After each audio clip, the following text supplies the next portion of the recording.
Hello, welcome to the Drama Coach. Now, I've been thinking it's been absolutely ages since I gave an update on myself and my daughter's journey into screen acting. So I don't have any notes, but that's probably a good thing. And I thought I would have a quick chat and an update in terms of what we are up to and what we are allowed to share. Because of course, sometimes you can't share what you are rehearsing or auditioning for. So, something that occurred to me recently was the idea of being ready. You just don't know when the opportunity might pop up. You might need to be ready to travel or ready to put on a different accent. Oh, there's so much on YouTube. There are so many accent tutorials. I've been seeing more and more for a general American accent, but I've been playing around with Australian and Russian.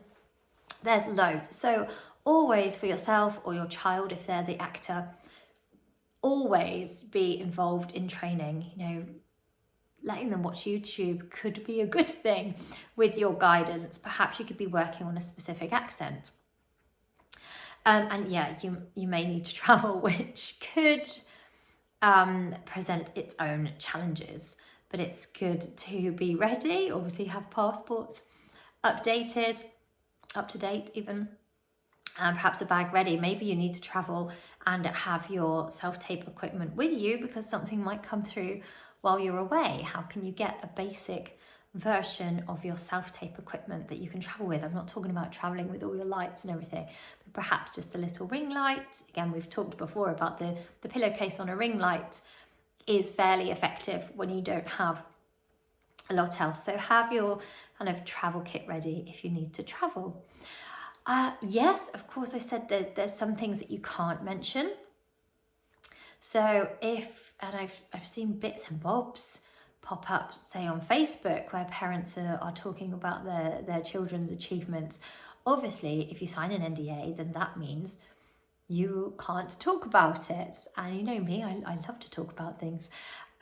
So that's new for me, and for a child to not share what they're doing can be difficult. So thankfully, Lacey's been really good and just accepting that, okay, the next thing you're doing, you're not particularly allowed to talk to your friends about. And thankfully, that's not been a problem. But I can imagine for some children, that could be a problem.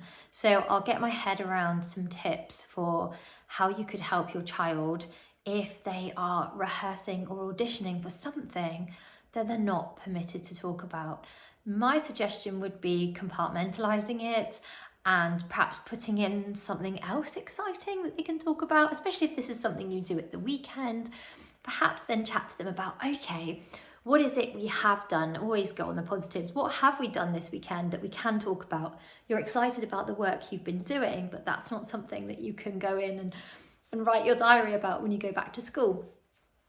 So my advice on this for yourself or your child is to go, okay, well, let's think about what I can talk about and be ready to talk about that. Because if you're doing something exciting and you want to talk about it and you know you can't, it's like when somebody says, don't think of an elephant, then you're thinking of the elephant, aren't you? So if you're thinking to yourself, don't talk about that project, things might spill out. So perhaps ahead of meeting up with your friends or ahead of your child meeting up with their friends, just to have some things ready that you can talk about, that you are permitted to talk about. It might be to do with your acting career, and it might be something completely separate that you did. Although, in my opinion, I still think anything you do is appropriate to your acting career, any experience. It always comes up somewhere that you can use it. So a lot of things for me at the moment have been thinking about what my sidelines are, because as we know, unless you're very successful, and that doesn't always stay, there are ebbs and flows in terms of work and in terms of remuneration for that work. So I've been thinking a lot about sidelines, getting my chaperone license so that I can still be on set, earning money when I'm not on set doing an acting job. corporate workshops. I've put together a workshop on public speaking for businesses. I've been doing some tutoring online. So there are lots of things you can do. I'm sure you've got lots of exciting ideas as to what your business could be. Again, if this is your child, you don't need to worry about their sideline too much. Hopefully you don't need them.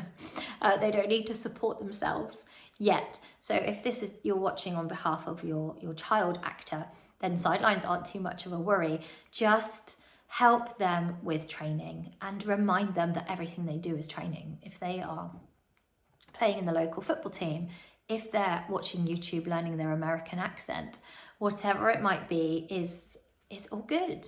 And Lacey had a little bit of a wobble actually, and for the first time said, oh, I don't think I want to be an actor. Whether the pressure was getting to her a little bit. She said, I think I want to be a racing driver. I thought, oh dear, we're not having very many racing car lessons. And of course, you know, I can set her up to go and try some racing and we'll see how she goes. We've already added the football. And that felt quite hard for me. And obviously I don't want to push her. You will be an actor, you know, no. Who wants to force their child into something they don't want to do? So okay, no problem. And we said no to a competition that she was going to do. It wasn't a problem. And then a self-tape came through and she did it with me in our usual way and it flowed, it was very easy. And she said, I really enjoyed that. I thought, okay, phew, thank goodness she is enjoying it, because I wouldn't want to push her and force her into doing something she didn't want to do. So she's come full circle again and is enjoying that. And I'm sure you've experienced that before, where a child might say, I don't want to do this anymore. You know, it would be really sad if any hobby we picked up at any point we had to see through forever. We change and we don't always enjoy a hobby that we picked up. Perhaps we do come back to it and pick up a hobby that we loved when we were a child and do again now. I certainly do. Tap dancing, absolutely love it and can't get enough of it. Again, had a big break from it and then picked it up again. So again, my advice would be, if your child says they don't want to act, is don't force them into it. So that's about everything for this update. If you've got any questions or comments, oh, and don't forget the interview with my agent is coming up. So if you have any questions for an agent, please share them so that I can ask Nessa on our call. Thanks very much for watching even. Thanks very much for watching and I'll see you again soon. Bye.